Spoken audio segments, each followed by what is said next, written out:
Got another update for you today on the tiny house build. What I'm going to be doing is, well, I just finished putting down the loft boards yesterday, and I'm going to go ahead and start framing up the gable end wall. The stained glass window will be in here, and I'll put some links in this video and in the description to where you can link to some of those different videos if you're new to the channel and new to these videos. But I've already got the gable end framed up at the other end of the house, and so I need to go ahead and do this one. It was waiting on getting the loft boards put in because the wall will be built directly on the end of those loft boards. We're going to go ahead and get started in that, and throughout the video, if you're liking what you're watching, go ahead and give it a thumbs up if you can, and if you're new to the channel, subscribe after the video is over.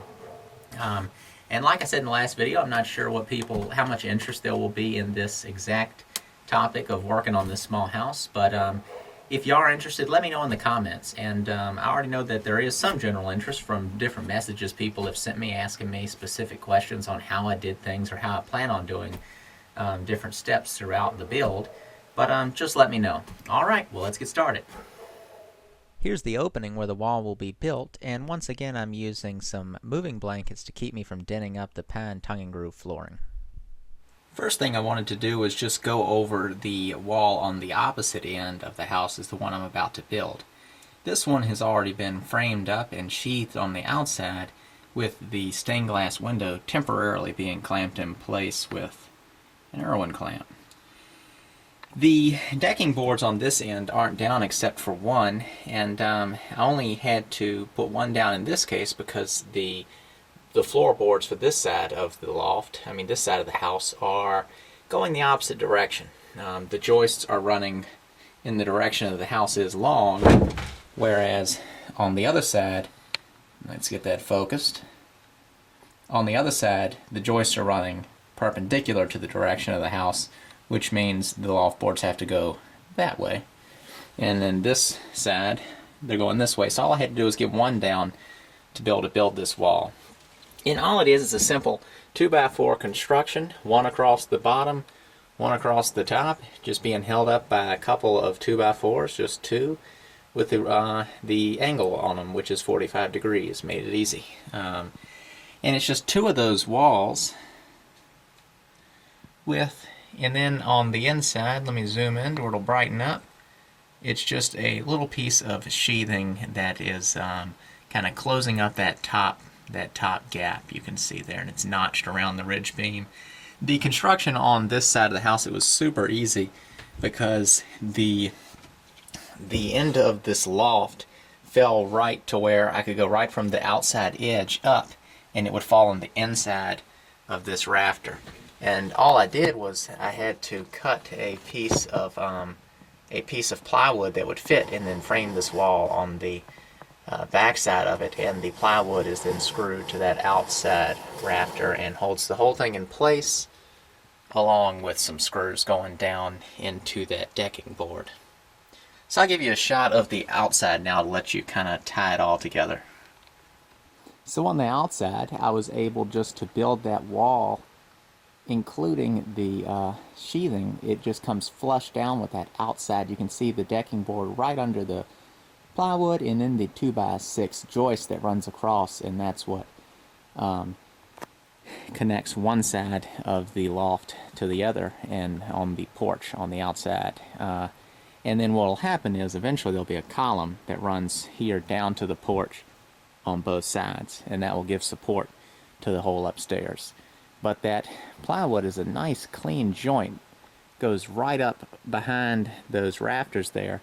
And what I'm going to do on the outside here is have cedar shingles that will start, you start at the bottom and then you work your way up, but then it'll be a nice clean joint right up against that rafter where the plywood connects.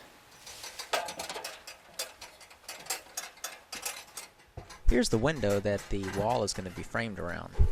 I need to get it centered to where I can know where to build the wall. My first step was to take a level and bring it down from the ridge beam and make a mark on the center of the floor, and then make a center mark on the window itself. On the opposite end of the house, the gable wall was able to start right at the edge of the loft and go up and mount right on the back side of the last rafter. can't do that on this side because the rafter landed to where the wall was even with the outside of the rafter instead of the inside. Therefore, I'm going to have to do some sort of creative trim work to clean this up in the end. The other thing it affected was my window. I'm not able just to mount this window directly against the rafter anymore like I did on the other side. So I'm going to have to trim this corner off right here to where I can press it out far enough to where it will be flush with the wall that I'm going to build. I went ahead and removed the screws from the top of the window. Luckily it had all been glued together so it wasn't going to just fall apart. Then I cut off a 45-degree angle off the top corners of the windows. I was able to put some of the screws back in the same holes.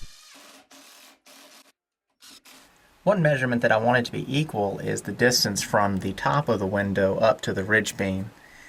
I had to make an 1 1/4 riser so the window would be even with the window on the opposite end of the house. And then this got screwed down right beneath where the window will be mounted. To where my window wouldn't fall through the opening, I ran some screws in that would act as a stop on the rafter. I set up a miniature shop in the loft to keep me from running up and down the ladder, and got the bottom board for the wall measured and cut to length with a 45-degree angle on its end. Once I got both of those cut for each side, I was able to make a measurement off of that board to the top, and cut that one to length and its proper angles. Once I had it checked for fit, I was able to measure for the vertical piece that goes up against the window.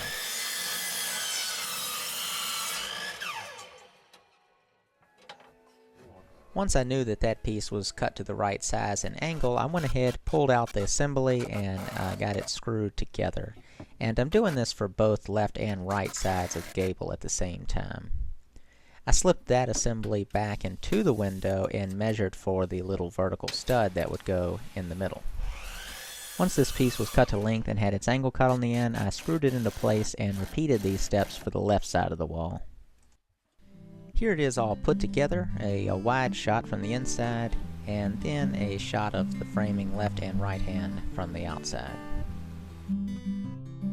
In the next video, I get these walls attached, do some problem solving, and put the plywood on the outside.